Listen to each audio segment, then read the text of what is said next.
भंवरे के जैसा पानी भरा है, काला काला, बहुत गहरा होगा, यहाँ पे गहराई होगी। एक लोटा निकाल लेना वहां से। पानी श्याम है क्या? पानी काला नहीं है, जल निर्मल है, लेकिन गहराई होने के कारण स्वतः एक रंग प्रस्फुटित हो रहा है, श्याम।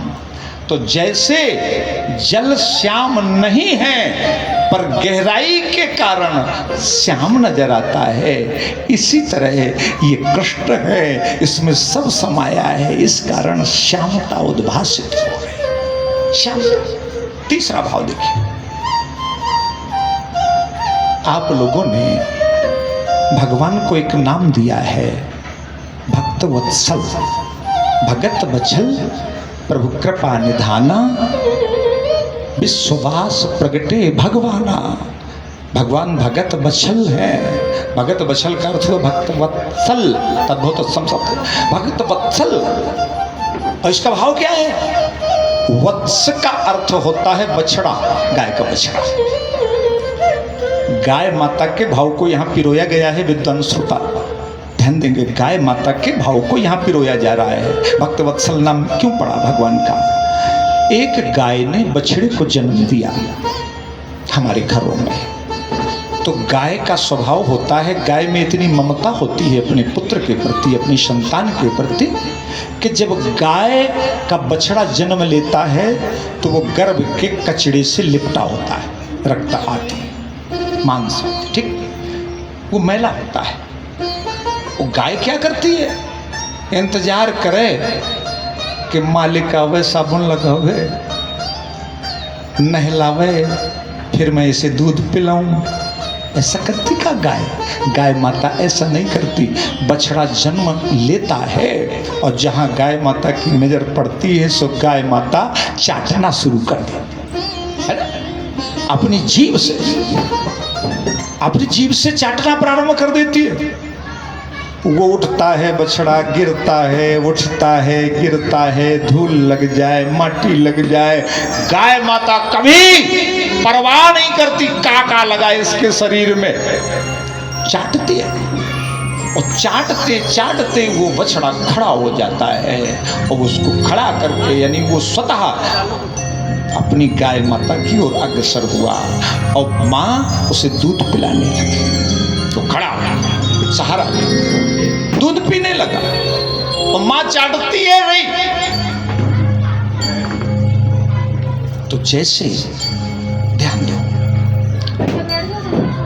जैसे गाय बछड़े के कचड़े पर नजर नहीं डालती, मेरा है, मेरा अपना है, और जीभ से चाट चाट करके अपने प्रेम के मारे उसको स्वच्छ और निर्मल बना देती है, इसी तरह हमारे ऊपर जो कचड़ा पड़ा है, भक्त के जीवन के अपकर्म, जो बिगड़े हुए कर्म, पाप आदि, तो भगवान कहते हैं तुम एक बार मेरे पास आ तो जाओ।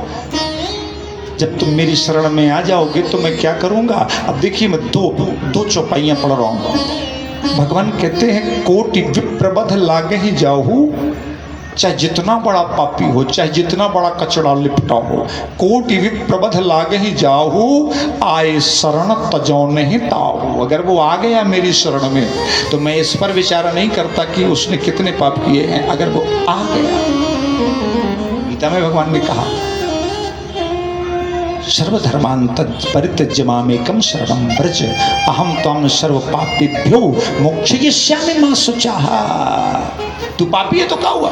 तू अगर आ गया, मेरी परिधि में आ गया, तो अहम, मैं तेरे सारे पापों को मोक्षयिष्यामि मा शुचः, मैं खत्म कर दूंगा, मेरी दृष्टि पड़ते ही समाप्त हो जाएंगे। तो जैसे गैया, अब देखिएगा, तुलनात्मक अध्ययन करते हैं, जैसे गैया बछड़े को चाट के कचड़ा समाप्त कर देती है, इसी तरह जो भगवान का बन गया, जो भगवान की शरण में आ गया, तो भगवान उसे अपनी कृपा रूपी जीभ से चाटते हैं, अपनी कृपा रूपी जीभ से चाटते रहते हैं, और अपनी जीभ से चाट चाट करके उसके सारे मैल को समाप्त कर देते हैं। करम सद्य, दूसरी चौपाई सुनिए, करम सद्य ते ही साधु समाना। भगवान कहते हैं वो नहीं साधु बन पाया, मैंने अपने प्रभाव से उसको शुद्ध कर दिया। रामचरितमानस, मैंने अपने प्रभाव से उसको शुद्ध कर दिया, अपना बना लिया। ये है भगवान की भक्त वत्सलता। जैसे गैया ने बछड़े को चाटा, इसी तरह भगवान ने अपने भक्त को शुद्ध बना दिया। तो गोपियां कहती हैं ये श्याम नहीं है, पर भक्तों का कचरा साफ करते करते, भक्तों का मैल साफ करते करते ये श्याम नजर आने लगे। भाव श्याम नजर आने। एक ने कहा ये जो नौ रस है ना, जो श्रृंगार रस है, तो श्रृंगार रस का वर्ण है श्याम, और गोविंद श्रृंगार रस का अधिष्ठात्र देव है, इसलिए ये श्याम नजर आते हैं।